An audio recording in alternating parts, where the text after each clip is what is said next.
बिस्मिल्लाहिर्रहमानिर्रहीम। लाखों करोड़ों दरूद नबी अकरम सल्लल्लाहु अलैहि वसल्लम पर और उनकी आल पर। मियां नवाज शरीफ साहब की वापसी का अब तकरीबन मुकम्मल हो गया मामला और अब तो टिकट्स भी जारी कर दिए गए हैं और कहा यह जा रहा है कि 21 अक्टूबर को वो लाहौर में 6:45 बजे शाम के वक्त लैंड करेंगे और सीधा वो जलसा गाह में जाएंगे। लेकिन उसके साथ ही एक बहुत बड़ा सवाल ये पैदा हो गया है कि मियां नवाज शरीफ साहब का अब बयानिया क्या होगा, क्योंकि जब उन्होंने सितंबर के मिड में एक तकरीर की थी और उसमें उन्होंने 4 लोगों के नाम लिए थे, तो इससे यूं महसूस होता था कि मियां नवाज शरीफ साहब वापस 2017 में या 18 में चले गए हैं और अब वो उसी से अपनी इंतखाबी मुहिम का आगाज करेंगे। लेकिन अब जो खबरें आ रही हैं उससे यूं महसूस होता है कि मियां नवाज शरीफ साहब ने अपना मामला अल्लाह ताला पे छोड़ दिया है और अब वो जनरल जस्टिस इजाजुल एहसन साहब का नाम नहीं लेंगे, वो जनरल बाजा साहब का नाम नहीं लेंगे, वो जनरल फैज़ हमीद साहब का नाम नहीं लेंगे और इसके साथ साथ वो पुरानी जुडिशरी है उसका भी नाम नहीं लेंगे। अब सिर्फ और सिर्फ डेवलपमेंट पे बात करेंगे। अब सवाल ये कि क्या ये बयानिया बिकेगा या नहीं बिकेगा। और एक और चीज़ जो बहुत ज़्यादा जिसका जिक्र किया जा रहा है वो ये कि कल मरियम नवाज साहबा ने एक जलसा किया था लाहौर में, लेकिन वो बहुत ज़्यादा कामयाब नहीं हो सका। तो ये एक ट्रेंड साबित करता है कि शायद आने वाले दिनों में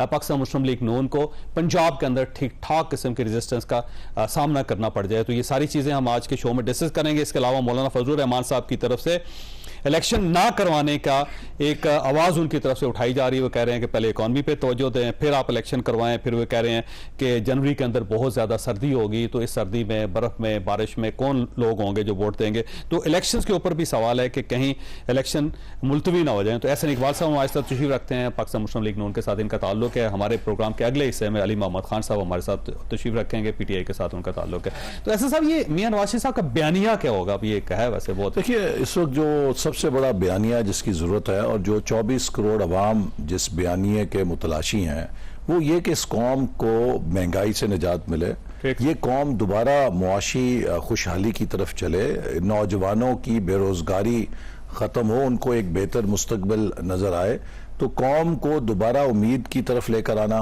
और फिर मैं समझता हूं कि उससे भी अहम बात यह है कि नवाज शरीफ साहब इस वक्त पाकिस्तान के सीनियर तरीन स्टेट्समैन है और जितना मुशाहिदा और तजुर्बा उनके पास है किसी और के पास नहीं है।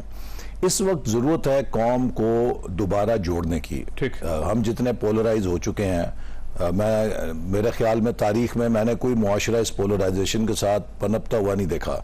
हमें हीलिंग की भी जरूरत है और इसके साथ एक उम्मीद पैदा करने की भी जरूरत है। पाकिस्तान के 75 सालों का जो अलमिया है वो ये है कि पाकिस्तानी रियासत के जो अंदरूनी मरकज थे वो कभी, जैसे कहते हैं ना, तालमेल के साथ एक टीम वर्क के तौर पे उन्होंने कभी नहीं खेला। ये आपस में एक दूसरे से अदम तहफ़्फ़ुज़ का, इनसिक्योरिटीज का शिकार रहे। सियासतदान इस्टेब्लिशमेंट से खाइफ रहे, इस्टेब्लिशमेंट सियासतदानों से खाइफ रही और शायद अदलिया दोनों से खाइफ रही। अब जरूरत इस बात की है कि एक नया इक्विलिब्रियम सेटअप हो जिसमें हमारे ये तमाम जो ताकत के मरकज हैं ये अपने आईनी दायरे कार के मुताबिक बजाय अदम तहफ़्फ़ुज़ के बामी एतमाद की फजा में मिलकर मुल्क के लिए काम करें और धक्का लगाएं। आपका ख्याल है कि मियां नवाज शरीफ साहब को आम माफी का ऐलान कर देना चाहिए कि past is past and it's over? देखिए ये तो पार्टी की सतह पर कोई पॉलिसी फैसला होगा कि उनके खिताब में वो क्या कहेंगे। मैं इस वक्त कुछ वैसे आपकी क्या ख्वाहिश है, आप ये चाहते हैं? मैं तो समझता हूं कि चूंकि पाकिस्तान की एक बहुत ज्यादा लोगों की ऐसी भी कॉन्स्टिट्यूंसी है जो चाहती है कि जो 2018 में जो कुछ हुआ उसका ज़रूर मुहासबा होना चाहिए। लेकिन साथ ही ये भी है एक हकीकत कि अगर आप जब घर में आग लगी हो तो उस वक्त ये लड़ाई लेके बैठ जाएं कि आग किसने लगाई है, तो वो आग जला देगी। उस वक्त तो सबने बाल्टी उठा के उस आग को बुझाना है। तो फाइलें पुरानी मेरा ख्याल है कि हमें ज्यादा से ज्यादा जो साउथ अफ्रीका की मिसाल है, ट्रूथ एंड रिकंसिलिएशन कमीशन, कि वहां पर जो लोग मुलव्वस रहे हैं ऐसे गनाउने के अफाल के अंदर, वो आके कौम से अपनी माफी मांगे, इकरार करें और आइंदा हम सब इरादा करें कि आइन और कानून के मुताबिक इस मुल्क को चलाएंगे। ठीक है, यानी पुरानी फाइलें बंद करनी पड़ेंगी हमें, फिर ही जाके हम आगे बढ़ सकेंगे। और अगर हम पुरानी फाइलें बंद नहीं करते तो फिर एक नई कंट्रोवर्सी स्टार्ट हो जाएगी। देखिए जैसे आप क्राइसिस में हैं और तलातुम के अंदर या तूफान के अंदर, तो आप डेक के ऊपर अफोर्ड नहीं कर सकते कि एक दूसरे के साथ आप गुत्थम गुत्था हो जाए। इस वक्त तो कौम के हर फर्द को, कौम के हर इदारे को और कौम के हर ग्रोह को मुल्क के लिए मिलकर काम करना, एक पॉजिटिव सिनर्जी पैदा करनी है, यही एक रास्ता है। वरना तो ये दलदल, मैं आपको एक छोटी सी मिसाल देता हूं। अगले 3 सालों में चौई साहब, पाकिस्तान को $70 अरब से ज्यादा कर्जों की अदायगी करनी है। आप मुझे बताइए कि ये क्या हम फिर कशकोल लेकर जाएंगे, क्या हम फिर मजीद कर्जों का बोझ लेंगे? इसका वाहिद रास्ता है कि हम अपने पैरों पे खड़े होने के लिए पाकिस्तान की एक्सपोर्ट्स को तरक्की दें। हम अपने पैरों पे खड़े होने के लिए जो रेमिटेंसेज हैं उन्हें हुंडी की बजाय वाइट चैनल में लेकर आएं। उसके लिए हम अपनी जो इंपोर्ट्स हैं उसमें कटौती करें और कम से कम ज़राअत के अंदर खुद कफालत हासिल करें। हम अपने टैक्स रेवेन्यू के अंदर खातिर खा इजाफा करें। इस वक्त तो हम इतना टैक्स इकट्ठा नहीं कर सक रहे कि हम अपने कर्जों की अदायगी पूरी कर सकें। ये एक एमरजेंसी की सूरत हाल है और इसको निकलने के लिए एक ग्रैंड नेशनल डायलॉग की जरूरत है। और जो भी नई मुंतखब हुकूमत आएगी उसका सबसे पहला काम ही ये होना चाहिए नए वजीर आजम का कि वो एक ग्रैंड नेशनल डायलॉग का आगाज करे, सबको बिठाकर वो मुल्क के लिए एक ऐसा ज़ाब्ता अखलाक वज़ा करे कि हम at least A decade of stability ensure कर सके। लेकिन ऐसे सब इसमें मसला यह है कि जब पाकिस्तान की सबसे पॉपुलर जमात जो कहती है अपने आप को पॉपुलर कहती है, पाकिस्तान तहरीक इंसाफ और इमरान खान साहब, आप उनको जेल में रख के या उन्हें मजीद डिस्क्वालीफाई करवा के साइफर केस में और उस सारे प्रोसेस से उनको साइड पे करके क्या पाकिस्तान के अंदर स्टेबिलिटी ले आएंगे या पाकिस्तान के अंदर ग्रैंड डायलॉग हो जाएगा? फिर देखिए, पहली बात तो यह है कि पीटीआई के साथ कोई इंतकामी कार्रवाई नहीं हो रही। पीटीआई अपने ही अमाल का वो जो बोझा था, जो बीजा था, वो आपने बर्दाश्त किया है पीपल्स पार्टी। तो अब आप मुझे ये बताइए, लेकिन आगे भी जाना है आपने। मेरा मकसद ये है कि जो रूल ऑफ लॉ है, अगर आप 9 मई को क्या भुला देंगे? अगर आप इस बात को कारपेट के नीचे डाल दें कि आपके फौजी तनसीबात पे, आपके शोहदा की यादगारों पे लोग आके हमले करें, कायदे आज़म के मज़ार को जला दें और आप कहें जी चलो जी मिट्टी पाओ आगे चलो, क्या अमेरिका ने कैपिटल हिल पे हमले को माफ़ किया? हज़ारों की तादाद में उन्होंने लोगों को जेलों में डाल दिया, 14-14, 18-18 साल की कैद की सज़ा सुनाई है। चूँकि हर मुल्क, कौम और मुआशरे के लिए कुछ अलामतें बहुत मुकद्दस होती हैं।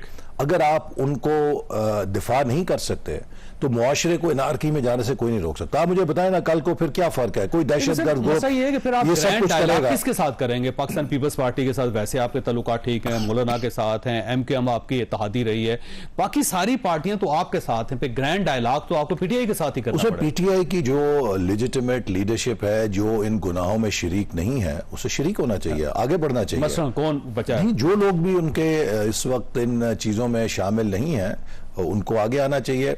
और हमने तो हमेशा से अपनी क़यादत को फारिग करके पार्टी को टेक ओवर करना चाहिए। ये मैं नहीं कहता, मैं ये कहता हूं कि जिन लोगों ने ये सब कुछ किया है वो इसकी जिम्मेदारी कबूल करें और कौम से माफी मांगे, उन इदारों से माफी मांगे, उन शोहदा के खानदानों से माफी मांगे जिनके जज्बात को उन्होंने मजरूह किया है।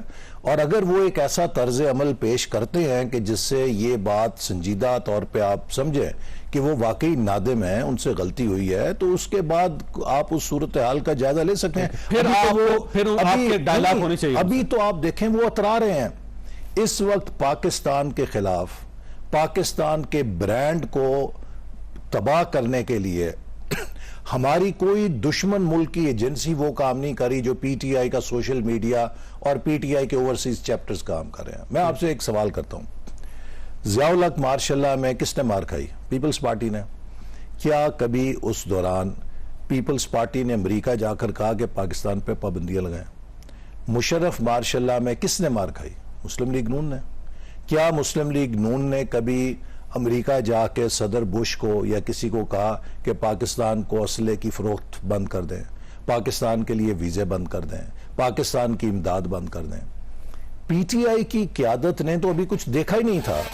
ये अमेरिका में एक एक कांग्रेसमैन और सेनेटर के दरवाजे पे जाके घंटों घंटों बैठ के इंतजार करके वहां पे इल्तिजाएं लेकर बैठे हुए थे कि जनाब पाकिस्तान के वीजे बंद करें, पाकिस्तान की इमदाद बंद करें, IMF का प्रोग्राम नहीं होना चाहिए। तो मैं आप मुझे ये लगाना बताइए है कि ये जो तर्ज अमल है कि आपका आप ख्याल है रियासत कि और PTI सियासत की- में फर्क ना महसूस करें, तो आपका इसका ख्याल कौन ये है सा कि मुल्क इजाजत देता है? PTI का एहतसाब होना चाहिए हर लिहाज से, फिर जाके अगर कोई बचती है तो फिर आप देखिए, डायलॉग करेंगे, वैसे नहीं, वैसे ब्रेक लेनी अगर कोई सियासत को सियासत के दायरे में खेले और बदतरीन मुखालफत करे, वो काबिल कबूल है।